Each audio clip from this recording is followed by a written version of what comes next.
भगवत गीता हिंदुओं के सबसे आदरणीय ग्रंथों में से है। गीता एक बड़ी किताब महाभारत का हिस्सा है। गीता पर बात करते हुए पंडित सुंदरलाल लिखते हैं, किताब महाभारत के भीष्म पर्व के अध्याय यानी चैप्टर 25 से 42 को गीता कहते हैं। इन 18 चैप्टर्स में श्री कृष्ण और अर्जुन के बीच महाभारत का युद्ध शुरू होने से पहले हुई बातचीत का वर्णन है। युद्ध के 10वें दिन संजय ने धृतराष्ट्र को ये बातचीत सुनाई थी। गीता 1875 के अनुसार उसने कहा कि वो व्यास की कृपा से श्री कृष्ण और अर्जुन के बीच हुई बातचीत बहुत दूर होते हुए भी सुन पाया। महाभारत के भीष्म पर्व के दूसरे चैप्टर में लिखा है कि व्यास ने संजय को वो दिव्य दृष्टि, वो नूरानी नजर दी थी जिसके सबब वो युद्ध के मैदान से दूर बैठकर युद्ध को देख सकता था और कृष्ण और अर्जुन के बीच हुई बातचीत को सुन सकता था। गीता के बहुत तेरे आलोचकों ने इस बात पर संदेह जताया है कि क्या श्री कृष्ण और अर्जुन के लिए इतनी लंबी और गंभीर वार्तालाप करना स्वाभाविक था जबकि दोनों सेनाएं आमने सामने खड़ी थी, और क्या संजय के लिए दूर से युद्ध के मैदान को देखना और श्री कृष्ण की अर्जुन से हुई लंबी गंभीर बातचीत को सुनकर सभी श्लोकों को सही सही याद रख पाना संभव था। इस पर तीखा विवाद हुआ कि एक आलोचक ने 700 में से केवल 100 श्लोक, दूसरे ने 36, तीसरे ने 28 और चौथे ने सिर्फ 7 श्लोकों को ही युद्ध के मैदान में श्री कृष्ण द्वारा बोले गए श्लोक माना है।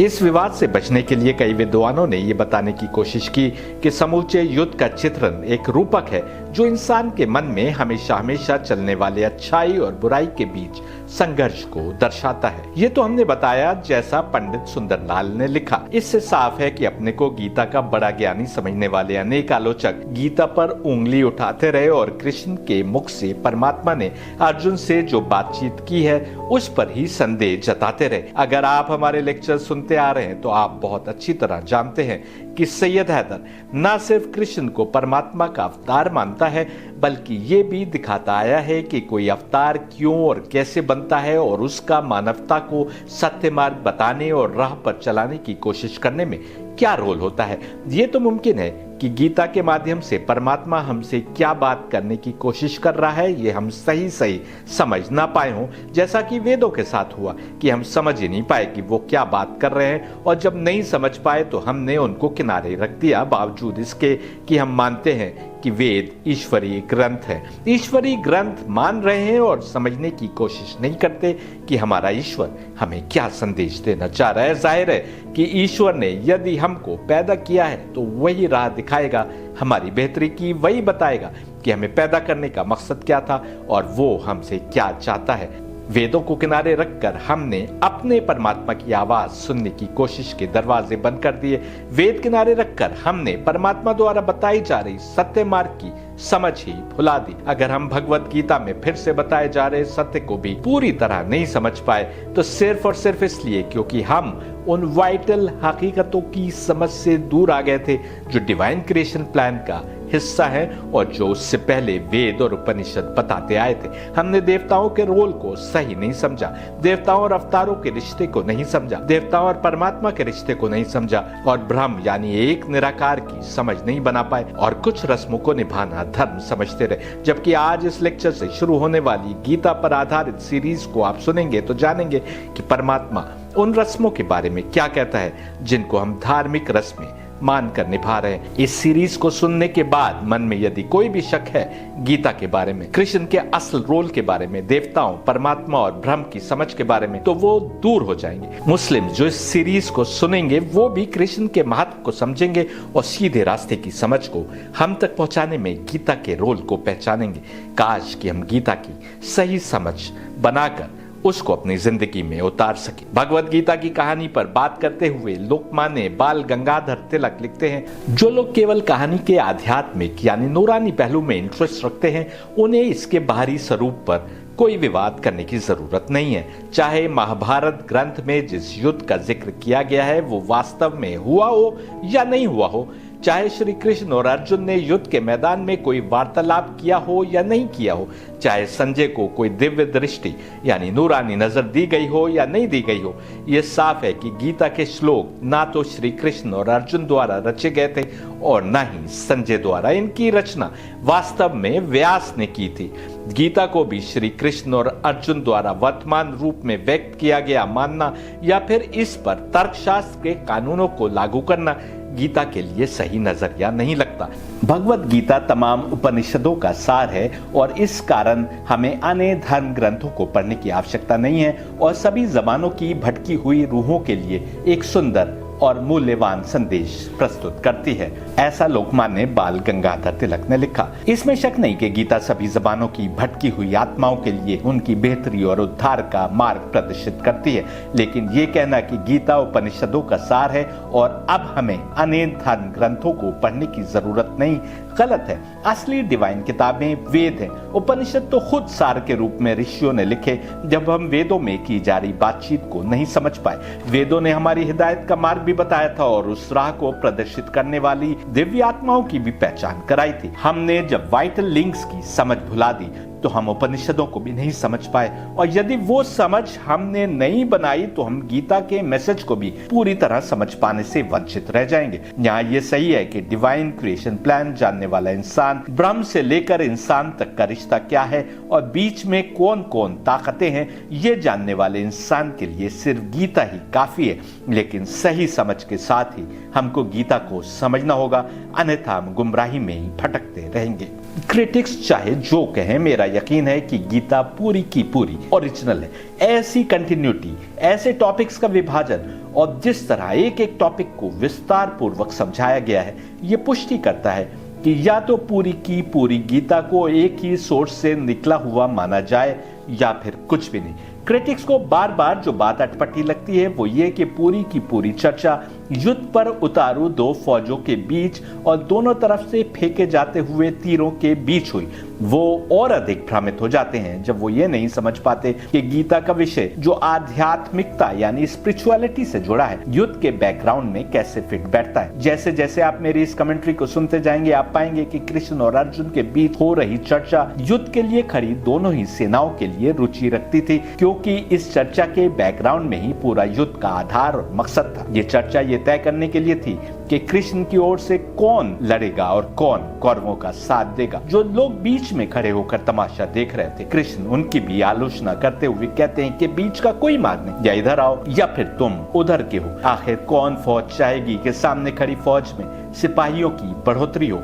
इस बैकग्राउंड को ध्यान में रखते हुए आपको सिर्फ अपनी कल्पना का उपयोग करना है कि दोनों सेनाएं इस चर्चा के नतीजे को देखने के लिए बेसब्री से इंतजार कर रही होंगी, क्योंकि ये भी तय करना था कि अर्जुन जो उस समय के सबसे बड़े योद्धा थे, कृष्ण के साथ लड़ेंगे या नहीं। जैसे जैसे आप हमारी कमेंट्री को सुनते जाएंगे, आप खुद देखेंगे कि सिंहासन पर कब्जा जमाना या हस्तिनापुर की जमीनों पर कब्जा करना युद्ध का मकसद नहीं था, जैसा कि बहुत से लोग समझते हैं। कृष्ण और अर्जुन के बीच हुई बातचीत के दौरान उस समय प्रचलित विभिन्न धार्मिक विचारों, पूजा के तरीकों, संस्कारों और रीति रिवाजों, अंधविश्वासों और दार्शनिक यानी फिलोसॉफिकल धारणाओं का भी उल्लेख है। गीता इनमें से हर एक की वैधता की जांच करती है। कोई भी पूजा जो परम पूर्ण परमेश्वर तक नहीं पहुंचती, उसे निंदनीय ठहराया जाता है। यहाँ तक कि वेदों में जो इंडो आर्यंस के सबसे पवित्र धर्म ग्रंथ है, उनमें जिन देवताओं का उल्लेख है, उनकी पूजा भी। गीता का संदेश है कि आत्मा का समर्पण और नियंत्रण यानी अपने सेल्फ पर कंट्रोल और उसको मार्ग निर्देशित करना आध्यात्मिक प्रगति की पहली सीढ़ियां हैं और हर धर्म का मूल सिद्धांत यही है। गीता बताती है कि मोक्ष अपनी आत्मा को पाकीज़गी या उत्थान के मार्ग पर इतना ऊंचा चढ़ना है कि हमारी आत्मा परमात्मा यानी मैनिफेस्ट सेल्फ यानी वजुल्ला से एक हो जाए। परमात्मा यानी मैनिफेस्ट सेल्फ यानी वजुल्ला से एक होने की शक्ति हमारी आत्मा में है और चेतना की प्राप्ति और सत्य मार्ग के ज्ञान के बाद ही ऐसा मुमकिन है। चेतन और अचेतन सभी चीजों में एक परमेश्वर को देखने पर गीता जोर देती है। सारांश ये कि गीता अपनी आत्मा को पाकीज़गी की राह पर लगाते हुए और उस पर पूर्ण नियंत्रण बनाकर आत्मिक उत्थान की मुश्किल चढ़ाई पर आगे बढ़ने का मार्ग दिखाती है। दरअसल यही भगवत गीता का सार और उसका मकसद है। गीता के मकसद को तभी समझा जा सकता है जब हम उन सवालों का गहराई से अध्ययन करेंगे जो अर्जुन ने कृष्ण के सामने रखे। गीता 1:40 में अर्जुन कहते हैं, if I take part in this battle our entire family will perish with their destruction will disappear their ancient customs and rites and rituals that regulate their life। अगर मैं इस युद्ध में हिस्सा लेता हूं तो हमारा पूरा परिवार मिट जाएगा, उनके विनाश के साथ उनके प्राचीन रीति रिवाज और संस्कार जो उनके जीवन को नियंत्रित करते हैं लुप्त हो जाएंगे। आगे 1:41 में अर्जुन कहते हैं, and when these disappear they will remain nothing to offer guidance and serve as moral checks to those who survive, more particularly to the women folk among them। In consequence, corruption will prevail and women's morality will get undermined। और जब ये लुप्त हो जाएंगे तो जो लोग बचे रहेंगे, विशेषकर उनमें से महिलाओं के लिए मार्गदर्शन और नैतिक अंकुश के लिए कुछ भी नहीं शेष रहेगा। परिणाम स्वरूप भ्रष्टाचार फैलेगा और महिलाओं की नैतिकता नष्ट हो जाएगी। और गीता चैप्टर 1:42 से 44 में अर्जुन कहते हैं, once this happens, intermixture of castes will follow and there will remain then no distinction between one caste and another, and once such an intermixture takes place, those that have caused the destruction of their families as well as those that survive will go to hell। Even their ancestors will go there because there will be left no one of their progeny with racial purity qualified to perform the rites of food and water for the upkeep of their souls। As a result of the sins of the destroyers of the families, the traditional rites, rituals and laws will be destroyed once for all। We have been hearing from time immemorial that those whose rites and rituals are thus destroyed, hell becomes their permanent abode। It will therefore be a heinous sin for us to take part in this battle। एक बार ऐसा होने पर जातियों का मिश्रण होगा और फिर एक जाति और दूसरी जाति के बीच कोई अंतर नहीं रह जाएगा। और जब ऐसा मिश्रण होता है तो जो अपने परिवारों के विनाश के जिम्मेदार हैं, साथ में जो लोग बचे हैं वे नरक में जाएंगे। यहाँ तक कि उनके पूर्वज भी नरक में चले जाएंगे, क्योंकि उनकी संतानों में कोई भी शुद्ध जाति वाला नहीं बचेगा जो अपने पूर्वजों की आत्मा की बेहतरी के लिए अन्न और जल के संस्कार पूरे कर सके।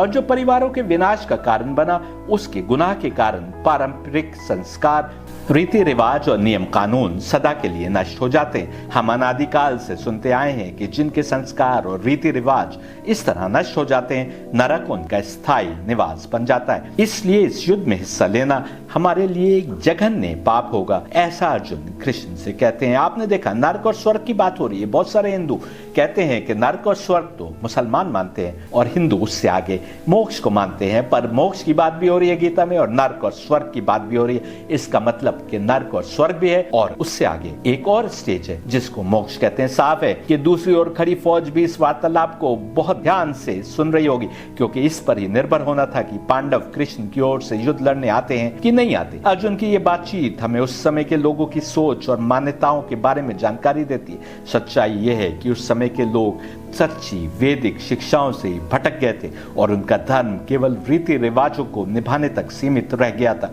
इसके अलावा तमाम रीति रिवाज परमेश्वर को समर्पित करने के स्थान पर देवी देवताओं के नाम पर किए जा रहे थे और परमेश्वर का कॉन्सेप्ट या समझ गुम हो गई थी। धर्म की मूल शिक्षाओं को नजरअंदाज कर दिया गया था और लोगों की ये धारणा थी कि विभिन्न संस्कारों और रीति रिवाजों का पालन करके उन्होंने अपनी जिम्मेदारी पूरी कर ली है। उन संस्कारों और रीति रिवाजों के बाहर उनका जीवन केवल मैटेरियलिस्टिक परस्यूट्स यानी भौतिकवादी प्रयासों में बीतता था। चाहे वो यौन संबंधी हो या जुआ आदि खेलना आम बात थी। नैतिकता निम्न स्तर पर थी। छल और विश्वासघात आम था। पुजारी सर्वशक्तिमान थे और लोग उनका आंख बंद करके अनुसरण करते थे।